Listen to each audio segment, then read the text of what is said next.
Roxo Media House. Welcome into Dissecting the Frogs, presented to you by PlayActionPools.com. All your office pools needs there. And obviously the setting looks a little bit different this week. We've got a shortened show for the holiday week, and me and Dave are in different places. I'm having fun. He's being a bum. It's whatever. We're used to it at this point. It's week 12 of college football. And this week, TCU got the win over Baylor in a last-minute field goal, last second, I should say, 29-28.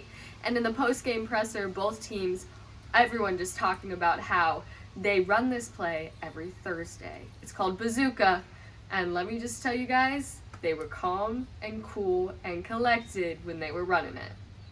The surge in his head, former head coach David Beaudin brings his football expertise to Frog fans everywhere in Dissecting the Frog. Throw the football with time in the pocket, sets and fires deep ball. Barber breaking free, makes a grab at midfield, turns it up at the 40, down to the 30, down to the 20. Tay in a foot race inside the 15 and out of bounds. This is one of those pass plays that looks super similar to something we've done before on Dissecting the Frogs. And in a little bit of an explanation, Dave, you mentioned to me something about a crack corner. Can you go into depth about what that is? Yeah, Maggie, this one here is we show the crack corner down below from Tay Barber. So Tay Barber is lined up right here, the slot receiver. Of course, you got Quentin Johnson lined up outside.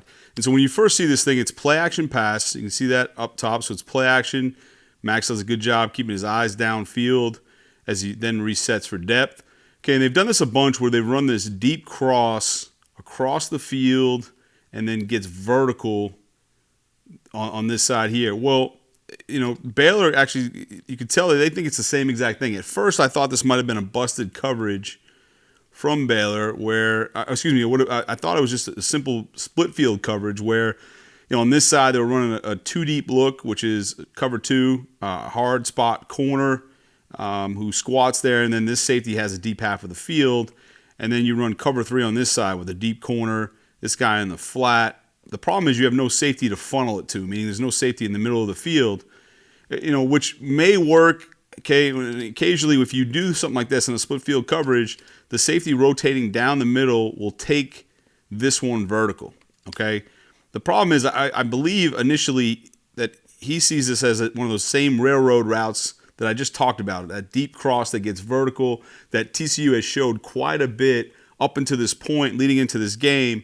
And so he loses them, thinking he's going to pass this thing off down to this safety who has the middle of the field, this half of the field over here on this side, except Tay Barber sticks his foot in the ground and gets back on the corner route.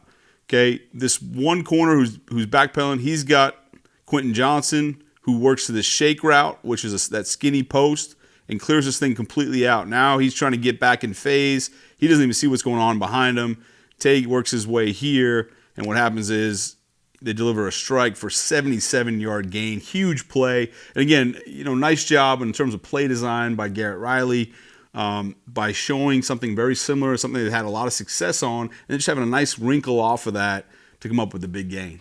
You know, it's my favorite question to ask, Dave. I'm going to go ahead and say it this time maybe a little more respectfully since they did give us a good game, but what was Baylor doing here in coverage? If we just take a look at the end zone quickly, I see the play action once again. Baylor's this is an under front from Baylor. So at first I thought it might have been that bear front, which is the three techniques that we lined up here in the nose. But this is an under front here set. So they match the tight end. Jarrett Wiley's down, stays in protection. So you have the backer here. Okay, you have this 4-eye lined up right in the inside shade of the tackle, a strong nose in the shade, a 3, and a 5. Okay, so that's the underfront. They work to what becomes a 4-man rush. Southside linebacker bails late, and then they do a nice job in terms of protection and sorting this thing out, and not putting, once again, he jump sets over here from this guard, and we talked about on Facing the Frogs into this week to not put one-on-one with the center. They do a good job here, and then Alon Ali works the slide to this side. Okay, after he gives, shows presence. Once this nose goes away, he works onto this side. They do a really nice job. They give Max plenty of time to deliver on this one. And Tay Barber all season long has been Mr. Reliable again and again, coming up with big plays. And when we come back, we're staying in the second quarter. Simply the best barbecue in Fort Worth. Dine in, catering, or drive-through. 2900 Montgomery, just off I-30. Remember, the best barbecue in Fort Worth is at Railhead Smokehouse. Dave's Hot Chicken is a cult favorite and now has 2 locations in Fort Worth, Bryant Irvin Road on I-20 and Berry Street at TCU. Both owned and operated by Horned Frogs. Order the number 4 or number 5 for the tastiest lunch special under $10. Or order online at daveshotchicken.com. 4th and 1, he'll operate out of the shotgun. Williams, now he climbs under center. Turn, toss sweep, left side Williams. Frogs pursue it, they get him down, yes. Loss of 4. 4th and 1 right here, and there is still a ton of TCU safeties on the field. How did they exactly bring this Baylor ball carrier down?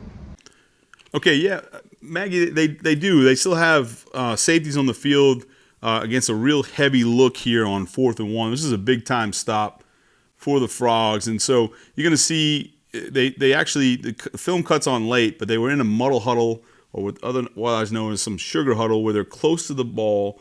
They're in a huddle formation, then quickly sprint to the line of scrimmage. So they do that here, and they end up with a 4-man surface to Baylor's right, TCU's left, and then they'll have a guard, tackle, and a wing over here. So they are in 13 personnel, meaning 1 running back, and they've got 3 tight ends here. You can see all 3 tight ends, okay, right here on the line of scrimmage. And so then all of a sudden late, so the back is offset weak. The quarterback runs up last second here as if it's going to be quarterback sneak. Okay, so as he comes back here, he's going to run quarterback sneak. Johnny Hodges gets up in this gap, and they've already got this thing covered down pretty good in case they go quarterback sneak. You got someone over the guard, over the center, and over this guard, and then you got Johnny Hodges creeping up here. Okay, so that's taken care of. Now, they go away from their strength, Baylor does, and they toss, the quarterback reverse pivots, and they toss it out to their weak side here, at least what's on the line of scrimmage. Jamoy Hodges does a really nice job. He knows Hodges has this thing taken care of for quarterback sneak. If he lines up close, he's not going to be able to get over the top of all this stuff. So he does a nice job staying disciplined and then getting around all that trash, okay, at that point. So he does a really nice job there. I want to go ahead and look at the end zone at this point. Okay, we'll take a look at this film from this side. Nambi Abiazor right here does a nice job at safety, okay, of setting an edge, all right? What I mean by that is he keeps his outside arm free, okay, his outside shoulder free while trying to force this back inside. Now the running back can't get outside, so that's taken care of there. We've already talked about Jamoy Hodge getting over all of it, all the trash. You see that? He's working from inside out. All right, so now they've really got this thing fenced off pretty nicely on 4th and 1, okay? Nambi sets the edge, as we talked about. And then we see a great vice tackle here. This is Mark Perry is going to be on the outside. Jamoy Hodge is going to be on the inside, and they're going to vice the football. Really, when you talk about team defense, you know, and leveraging the football, this is what it is right here. This is textbook from the Frogs. And so he knows that he's got his help on the outside, so he's going to work and stay a half man behind, keying on this inside hip of the running back, does Jamoy Hodge. And then Mark Perry's going to come out and leverage this thing from the outside in. And we're going to see the results here as this thing plays out. The running back has nowhere to go. And just an amazing job by these guys. And then lastly, I just want to point out, you know, this is, again, playing a win. This is a Frogs defense on a huge down. You see Millard Bradford on the backside safety. So he's lined up on the backside tight end. That's his initial alignment. He comes from all the way over the top, sprinting. He works downhill, which means towards the line of scrimmage to go ahead and finish this thing off. Bunch of white helmets just swarming to the football. And this is true team defense here by your Horned Frogs to get the huge stop. I can't say it enough times. This play was big time for the Frogs. They got the stop, the turnover on downs. Then they ended up scoring on the next drive. And to top it all off, they pinned Baylor down at the 12-yard line next time they saw them with under 2 minutes left. What can I say about the Frogs right here? We obviously had some second half corrections, so we're going to go ahead and take you to that second half, third quarter specifically, when we come back. Say hello to the water of tomorrow. Richard's Rainwater. Richard's Rainwater is 100% rain, refreshing, renewable, and the only ingredient we use in our water. Why rain? Because everyone deserves access to clean water, and rain is a 100% renewable resource available everywhere. Drink the rain. Save the planet. Shop now at richardsrainwater.com. We saw this scheme quite a few times from Baylor, but let's go ahead and refresh our memories. Let's watch it again. Left now. Blake Shapen out of the shotgun. 2 times in this package. Man in motion across the formation. It's going to be Shapen. Keepman turns it upfield. Slides to the 11-yard line. Dave, previously we've talked about how Baylor was having a ton of success with this scheme. So kind of what was the challenging part for the Frogs, and maybe how did we turn that around and actually prevent something right here? So, Maggie, what I want to show here is this is a scheme that really gave TCU fits earlier in the game. And it's really off of this. They run a lot of wide zone or stretch zone does Baylor. So that means they're all working on this almost 45-degree path, and run a lot of outside zone. Up until this point and leading up to this game, this is by far that scheme up front was their number one blocking scheme. Wide zone, stretch zone, however you refer to it. Well, what they did was they would do this here, and they take 2 steps from their 2 guards on that same path. So both guards would take, in this case, 2 steps to the left and then reverse pivot out of it and then work back this way. And now you got 2 guards heading this way, and that becomes sort of like old buck sweep. Buck sweep is that really when you think of the Green Bay Packers and the Green Bay sweep and Vince Lombardi, it's somewhere along those lines. It's a big shit. Let me start that one again. What do I want to say? Okay. It's a big wing tee principle. What it does is now when they reverse back out, this front side guard is going to try and kick out this backside guard who reverses out. He now is the backside guard. He started off as the front side. He's going to go ahead and lead through. And so they're going to try and get this ball after they fake the jet sweep. The quarterback's going to fit in and head this way in that alley. So that's what they're trying to do. If you go back again, okay, one of the things they did early in the game, they ran the same exact blocking scheme up front, okay, with these guards, the same action, except they put the tailback in a pistol set right behind the quarterback. Okay, so this is your running back here, and he ran true counter path. So he went open cross plant, stayed flat on that plane, and then came back this way. Same concept up front. Okay, and it really hurt the Frogs early in this one. It was a struggle for them to get a stop. So go ahead and let this thing run. On this one here, you see Johnny Hodges. I'm going to highlight him right here. So you see him hang back now this time. Makes a big difference. Credit to Trey Hodges-Tomlinson for working, staying outside. And then he realizes he gets up the field too far. And as he does that, as he gets up the field, he sort of works back. Once this goes away, you see Trey right here. Okay, he's gonna take this block on from a guard, which is not an easy thing to do. But what he does nicely is he realizes he gets too far up the field, and so he tries to work back and fall back in, but does a nice job regardless of setting an edge. Now they have the extra safety back here as well to sort of get an extra hat that they needed really in this game. Now, I think it's a good question, on why we're highlighting this again for a team that for this one they gain a little over 3 yards. They end up scoring on this drive. So why would they highlight it? I think the reason is they found the key to success for this scheme. It was really hurting them in the first half. They went in, they drew it up. Defense coordinator Joe Gillespie drew up these schemes that were hurting them, and they did this to solve it. They said, okay, if you've got flow going this way, the front side linebackers can fit, okay, really right now. The backside linebacker, okay, is going to have to hang back and make sure it's full flow, okay, and it is exactly wide zone, or in this case jet sweep. As soon as he sees these guys back out, since he hung back, you see him fit right back now. He doesn't get over the top and out of the run. And then the same thing for the backside safety. He doesn't come flying over the top. He hangs back, so he can now insert himself as well. And so this proved, to Baylor that, hey, they've got this thing pretty much shut down, and they really didn't go back to it as much after this one. So I thought this was key, for really for the rest of the game for the Horned Frogs. But I will say it did hurt them in other areas. That, because of this, because they had to be slow, they couldn't get over the top of this stuff fast enough. So when they did actually go to jet sweep, or they did go to that wide zone, you saw the backside of that Horned Frogs defense a little bit slower getting over the top. It was a really good plan for the run, but they did just enough in the second half to slow it down and, of course, get them in a position to kick that big field goal, which we'll talk about next. Once again, we're looking at some second half adjustments from this Frog team. And when we come back, the drive we have all been waiting for, one I'm so excited to relive. Stay tuned.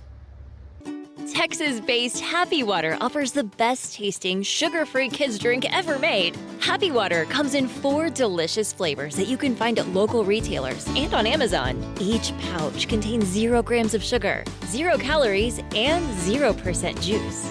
Head to happydrinks.com for more information and to purchase Happy Water. That's HAPI drinks.com. Live happy, be happy, drink happy. Obviously, this was one of the, if not the biggest play of the game, besides maybe a turning point earlier or a momentum shift for the Frogs. My favorite part about the play was seeing all of the Baylor students so ready to run to end TCU's perfect season. And Griffin Kell, man, he just crushes their dreams. Let's go ahead and relive it, and what better way to relive it than with our very own Brian Estridge's voice. Snap comes, handoff goes, right-hand side is DiMaccardo. Down he goes to the 23, so you got to get your field goal unit out, 15 seconds. Plenty of time, take your time, fellas. You're at 10, relax. You're at 9, Griffin Kell. 41-yard effort, middle of the field for the win. Snap, hold, kick Griffin Kell, plenty on it, and Griffin Kell has nailed it. Wow! How about that, boys? The Frogs emotions were not racing, and there was not just utter chaos on the field and in the minds of these TCU football players. But their press conference remarks after told us differently. Dave, how did TCU make this look so smooth and end up tricking Baylor into thinking they were in a chaotic mess and might not even get off that field goal? Yeah, I really think that's where it all started. Was you saw head coach Sonny Dykes, special teams coordinator Mark Tomadol, and then head of analytics, he's the director of player personnel, Jeff Jordan, who has some influence in terms of where to kick it, in terms of when to kick it, when to go for it on 4th down. Relies heavily on analytics, and he leads that charge. So the 3 of them were huddled up. They decided to kick the ball deep. Clearly that was the right decision because they won the football game. But even at the time, the Horned Frogs still held on to all 3 timeouts, which was key. They preserved those. They could have used them earlier in that second half, and they didn't. They on a defensive series, they held on to all 3, which was critical. So they did. They trusted their defense to get the stop. The way they've been playing, it was the right call. Field position and time was at a premium. They kicked the ball deep, got them to go 3 and out, and use those timeouts then. So now they come back to this situation. Okay, it's much different, and they talked about this in the post-game press conference. It's much different playing to win with a touchdown as opposed to what they needed was a field goal. Playing for a field goal, they feel like they don't have to drop back pass every single time because you typically lose these games more than you win them, meaning when you're in situations in the red zone, overtime, or 2-minute offense, more games are lost than won by taking sacks, penalties, those sort of things. And so by playing for just a field goal, the mindset was get inside the 30-yard line to give their kicker, Griffin Kell, a chance. And so they did exactly that, but they're able to run the football and keep the defense honest and really dictate what they were going to do as opposed to just dropping back and letting Baylor pin their ears back. So they did a nice job of that. On the play prior, Max Duggan did an amazing job sprinting to the sideline and diving out of bounds, really being the veteran, savvy quarterback that he is, understanding the situation and preserving some critical seconds there. So now all of a sudden they get into a 3rd and 7 here, and instead of spiking the football, they decide to hand the ball off. They run a counter play with the guard and tackle pull. They hand it off to Amari DiMaccardo, and they were really working to get the ball to the middle of the field or to the right middle where Griffin Kell is a little bit more comfortable. They do that exactly here. They get to the right middle. Amari does a really nice job protecting the football and getting as many yards as he can and getting upfield. And he ends up in the right middle, which is right line on that right upright, okay, is where they place the ball. Now, They're at about 15 seconds. So this is 16 when it goes down, 15 as they start to get up.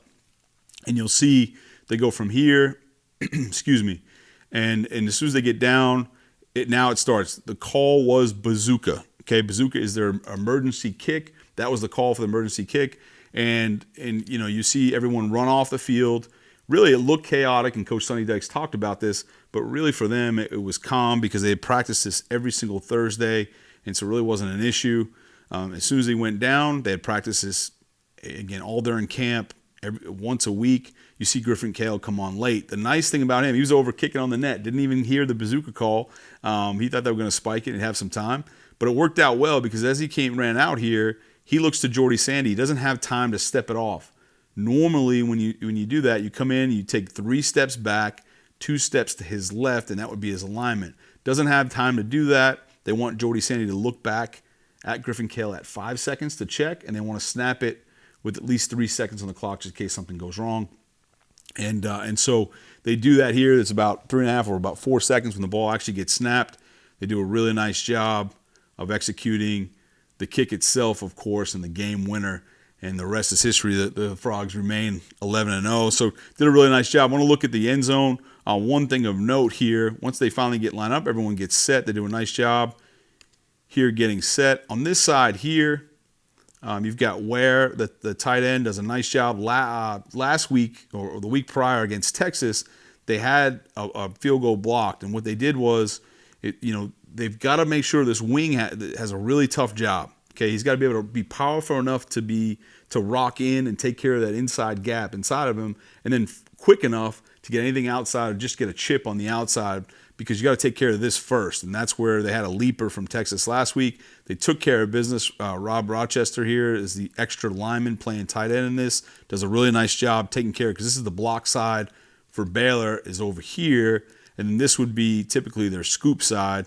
Although, on this side here, if it was blocked, okay, so that's what they're looking at there. They do a nice job. Baylor lines up all these guys here. They do a nice job staying big. They want to step inside. You see all these guys step inside, but they leave their outside foot in the same place. They can't move their outside foot because they would create lanes, and so they did a nice job of doing that. So they have no place. Now when he leaps into an offensive lineman, and he drills it. The Frogs win. Man, it was an exciting one. As we know, this win got TCU to 11-0 on the season. A chance to go 12-0 next week after Iowa State comes to town. Iowa State got the loss against Texas Tech in their game, so they will not be bowl eligible no matter the outcome of TCU's game. We can discuss that later in the pregame show if we think that would make it easier or harder on the Frogs versus Iowa State next week. But we want the Frogs to be undefeated, obviously, and the Frogs have to be undefeated if they want to be considered for the college football playoffs, which means a win for Iowa State against Iowa State and a win in the Big 12 championship. We'll have more of this when we come back from break. The Flying T Club provides the everyday TCU fan and alum the ability to specifically support TCU student athletes. Flying T Club offers 3 levels of memberships. The Flying T Club is a nonprofit organization supporting the brand development of TCU student athletes through a series of unique event-based networking opportunities, which are exclusive to our members. These events provide a great social engagement tool for our members and student athletes alike. Follow them on Instagram at Flying T Club, or online at flyingtclub.com. I mentioned it before, but I'm going to go ahead and mention it again because I'm so excited. You know I love the camera. Dave, go ahead and take it away. Tell us about all the shows we have going on this week. And I got to tell you a little bit about that. Just a reminder, pre- and post-game show, Iowa State, pre- and post-game show for Big 12 Championship. Thank you, and we appreciate you for tuning in to Dissecting the Frogs. A little bit different this week with Thanksgiving, but we are thankful for you for tuning in and sticking with us on this one. And, make sure 11-0, it's a lot of excitement, but Frogs Today has you covered for everything. We've got State of the Frogs with Brian Estridge and Coach Sonny Dykes. Facing the Frogs, myself and Jamie Plunkett.